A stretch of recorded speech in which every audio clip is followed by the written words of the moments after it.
Donc dans cette vidéo, nous allons étudier l'interaction qu'il peut y avoir entre la lumière et la matière.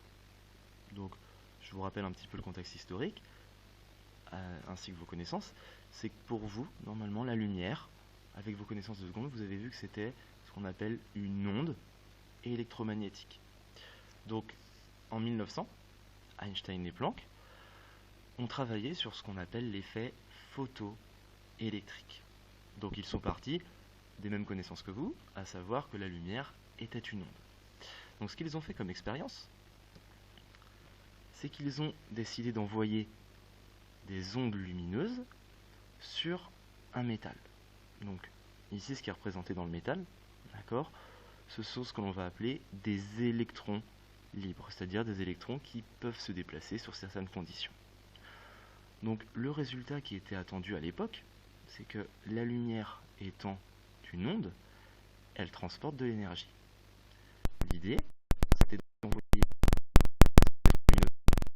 sur le métal pour que les électrons absorbent cette onde lumineuse et après un certain temps d'exposition, les électrons auraient absorbé suffisamment d'énergie pour pouvoir se déplacer et donc créer ce qu'on appelle un courant. L'effet photoélectrique, c'est la création d'un courant à partir de la lumière. Donc le résultat qu'ils ont obtenu était radicalement différent de ce que la théorie ondulatoire de la lumière avait prévu. C'est-à-dire qu'ils ont eu beau envoyer des ondes lumineuses sur les métaux, en augmentant l'intensité de l'onde lumineuse à chaque fois, donc en augmentant l'énergie, il ne se passait rien du tout. C'est-à-dire que les électrons restaient fixes et il n'y avait aucun courant de créé. Donc ce qu'ils ont eu l'idée de faire, c'est non pas de continuer à faire varier l'intensité du rayonnement lumineux, mais ils ont décidé de changer la fréquence du rayonnement lumineux qu'ils envoyaient sur le métal. Et à ce moment-là, en augmentant la fréquence, ils ont observé, à partir d'une certaine fréquence, envoyée par la lumière, qu'on va appeler une fréquence seuil, eh bien, ils ont observé un déplacement d'électrons dans le métal, autrement dit, un courant qui se produisait dans le métal quand on envoyait une onde qui avait au minimum une certaine fréquence. Donc, c'est ce qu'ils ont appelé la fréquence seuil, et c'est ce qui expliquait du coup l'effet photoélectrique. Donc cette expérience, elle a permis de prouver quoi? Elle a permis de prouver que contrairement à ce qu'on pensait à l'époque, la lumière n'était pas juste une onde, puisqu'elle ne permettait pas d'expliquer l'effet photoélectrique, mais Einstein et Planck ont proposé que la lumière était à la fois une onde, mais était nécessairement ce qu'on appelle un corpuscule, donc autrement dit de la matière. Ils ont proposé le fait que l'onde lumineuse, soit en même temps un flux de particules, comme une petite pluie de particules de matière qui se déplaçaient à la matière d'une onde. Donc, ils ont proposé un nouveau modèle de la lumière qu'on appelle le modèle corpusculaire. Et qu'est-ce que c'est que ce modèle? Ce modèle, eh bien, c'est un modèle qui représente la lumière par un grain de matière qu'ils ont appelé un photon. Donc c'est une petite bille donc de la matière, une petite particule, qui va se déplacer à la manière d'une onde, donc qui va pouvoir être caractérisée par une fréquence et une longueur d'onde. Donc, étant donné que ce grain de matière, le photon, allait se déplacer à la manière d'une onde, eh bien, ce photon allait transporter une certaine énergie. Donc, Planck et Einstein ont proposé, après expérience bien sûr, une formule qui permettait de déterminer la quantité d'énergie que transportait un photon. Donc, E, ça va être l'énergie transportée par un grain de lumière, donc par un photon, va être égal à une certaine constante, on a appelé la constante de Planck puisque c'est lui qui l'a déterminée expérimentalement, multipliée par la fréquence de ce photon. si je vous rappelle le chapitre sur les ondes, vous avez aussi vu que la célérité d'une onde peut se calculer en multipliant la longueur d'onde par la fréquence de l'onde. Donc si on fait une petite transformation, on peut écrire que la fréquence d'une onde est égale à la célérité de cette onde divisée par la longueur d'onde, ce qui fait que cette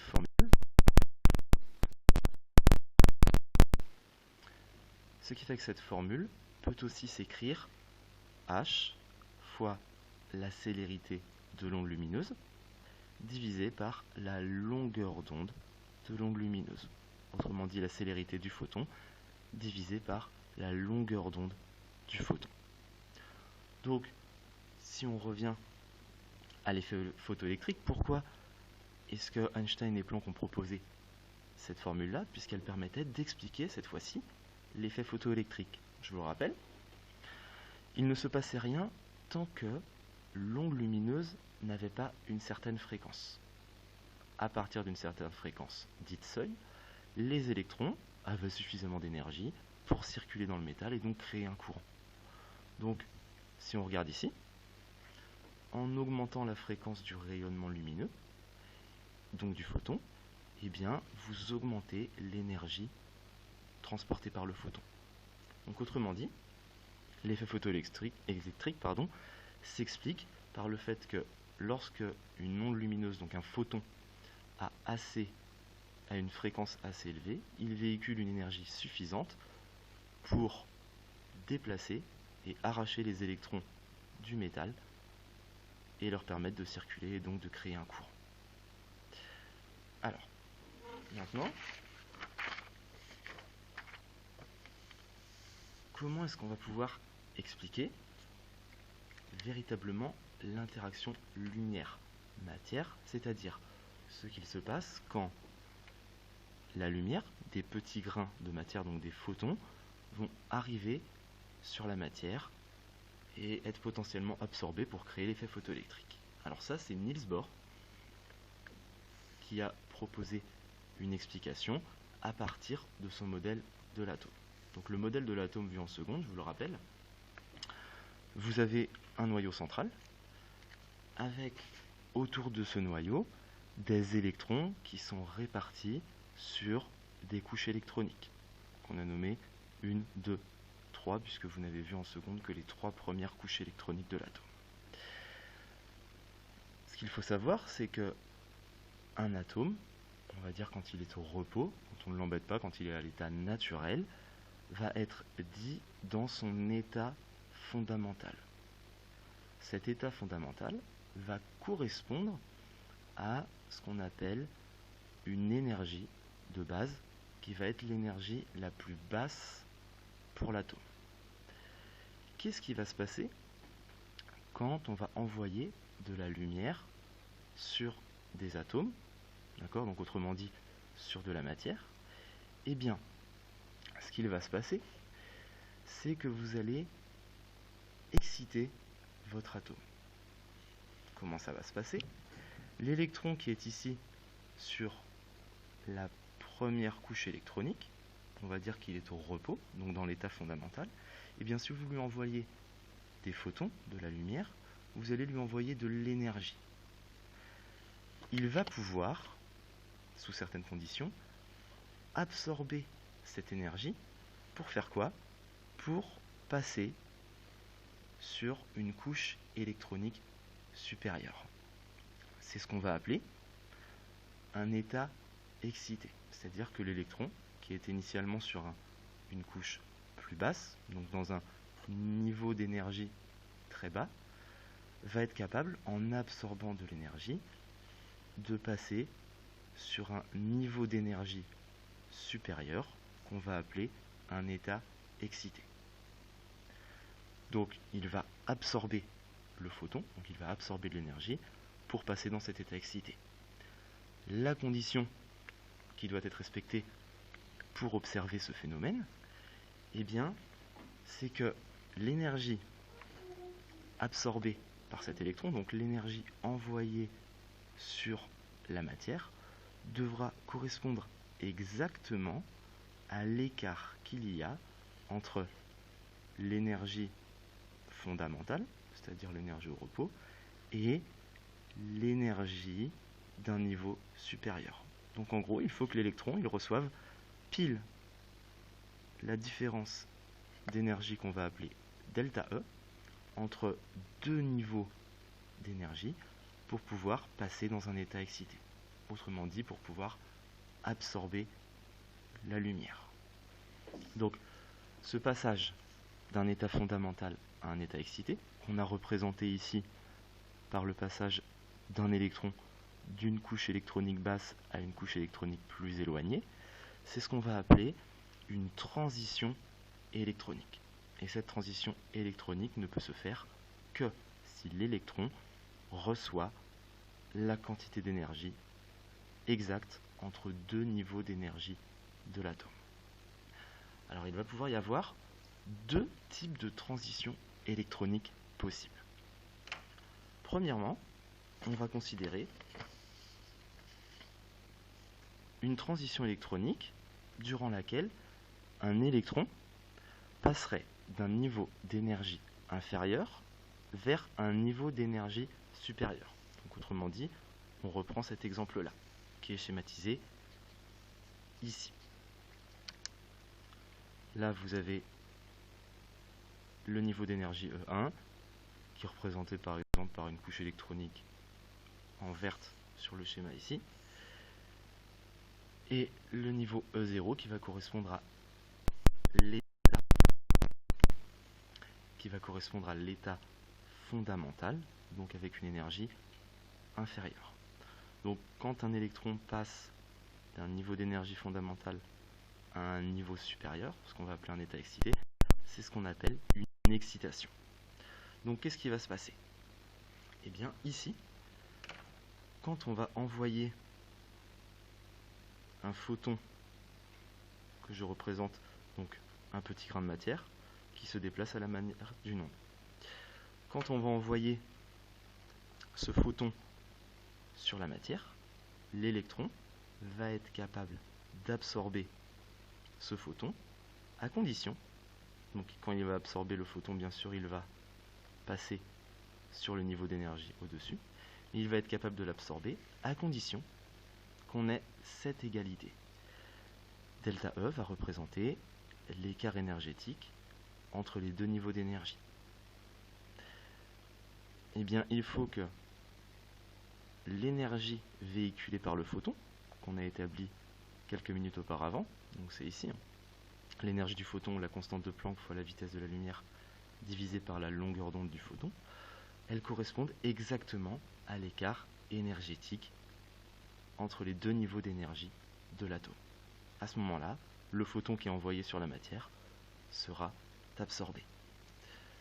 Donc, ce genre de phénomène, vous l'avez déjà observé en seconde, puisqu'en seconde, vous aviez étudié ce qu'on appelle les spectres d'absorption. Les spectres d'absorption, je vous le rappelle, vous envoyez de la lumière sur un gaz froid, et lorsque la lumière sort de ce gaz, eh bien, il y a ce qu'on appelle ici, ici et ici des raies d'absorption. C'est-à-dire que sur tout le spectre de la lumière blanche que vous avez envoyé dans le gaz, il manque certaines radiations. Alors, comment expliquer ce phénomène? Eh bien, c'est tout simplement que sur toute la lumière que vous avez envoyée, donc sur toutes les longueurs d'onde que vous avez envoyées, seuls quelques photons qui possèdent certaines longueurs d'onde vont correspondre à à l'écart énergétique entre deux niveaux. Donc la matière ne va absorber que les photons qui correspondent à des écarts énergétiques entre différents niveaux électroniques de cet atome. Donc ça, c'est ce qu'on appelle un spectre d'absorption. C'est quand un atome passe d'un état fondamental à un état excité. Pour passer du fondamental à un état excité, il absorbe de l'énergie et on obtient un spectre d'absorption. La deuxième transition possible, c'est ce qu'on va appeler le passage d'un niveau d'énergie supérieur à un niveau d'énergie inférieur. Donc cette fois-ci, c'est comme si vous aviez l'électron qui était arrivé sur le niveau d'énergie numéro 2, et bien cette fois-ci, il allait repasser vers le niveau d'énergie numéro 1, c'est-à-dire qu'il allait redescendre vers un niveau d'énergie inférieur. C'est ce que l'on va appeler, du coup à contrario du premier exemple, une désexcitation. Donc là, qu'est-ce qui va se passer? L'atome, quand il va passer du niveau d'énergie supérieur vers un niveau d'énergie inférieur, eh bien, il va libérer une certaine quantité d'énergie. Comment et sous quelle forme il va la libérer? Eh bien, il va la libérer tout simplement en émettant un photon, autrement dit en émettant de la lumière, qui aurait les mêmes caractéristiques que l'écart énergétique ici. Donc si je reprends la formule, donc ici, quand l'atome passe d'un état excité vers un état fondamental ou inférieur tout simplement, il libère une énergie delta E, qui correspond à l'écart énergétique entre les deux niveaux, sous forme d'un photon, qui aurait donc cette énergie-là. Cette énergie-là, on est capable de la décrire avec la longueur d'onde du photon en reprenant la relation d'Einstein-Planck qu'on a décrit sur la première partie du cours. Donc cette fois-ci, en se désexcitant, donc l'atome émettrait des photons, émettrait une lumière. C'est ce que vous avez vu en seconde sous la forme de spectre d'émission. Vous avez vu que les gaz, quand on les chauffait, eh bien, ils allaient accumuler l'énergie. En se désexcitant, les atomes de gaz allaient émettre ce qu'on appelle des spectres d'émission de raies. C'est-à-dire qu'ils allaient émettre seulement quelques longueurs d'onde parmi le spectre du visible. Chacune de ces longueurs d'onde va correspondre à quoi? Eh bien, chacune de ces longueurs d'onde va correspondre aux différentes transitions électroniques qui existent au sein des différents niveaux d'énergie de l'atome. Si un atome ne possède par exemple qu'une seule transition électronique possible, comme ce serait le cas ici, eh bien il y aurait une seule et unique raie d'émission sur l'atome. Donc,